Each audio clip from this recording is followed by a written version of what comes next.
કોંગ્રેસના ધારાસભ્ય મદન મિત્રાના ભાષણનો એક ચોંકાવનારો વિડીયો સામે આવ્યો છે, જેને લઈને બંગાળમાં રાજકીય વિવાદ વધી ગયો છે. તેમણે દાવો કર્યો હતો કે ભગવાન રામ મુસ્લિમ હતા. તેને લઈને ભાજપે પોતાના હિન્દુ ધર્મનું અપમાન ગણાવતા આકરી પ્રતિક્રિયા આપી હતી.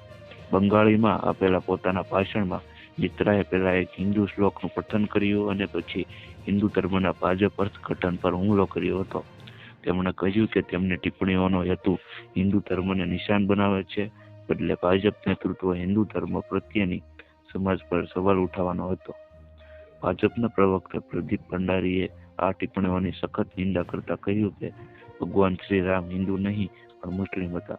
ટીએમસીના ધારાસભ્ય મદન મિત્રાનો ખૂબ જ વિવાદાસ્પદ દાવો હિન્દુ ધર્મનું ઇરાદાપૂર્વક અપમાન છે. ટીએમસી એટલી હદે નીચે ઉતરી ગઈ છે કે દરરોજ હિન્દુ માન્યતાઓ પર હુમલો ઉઠાવે છે. તો વધુ માહિતી મેળવવા માટે ચેનલ સાથે જોડાયેલા રહો. વિડીયો પસંદ આવે તો લાઈક કરી દેજો. ચેનલમાં નવા છો તો સબસ્ક્રાઈબ કરી દેજો.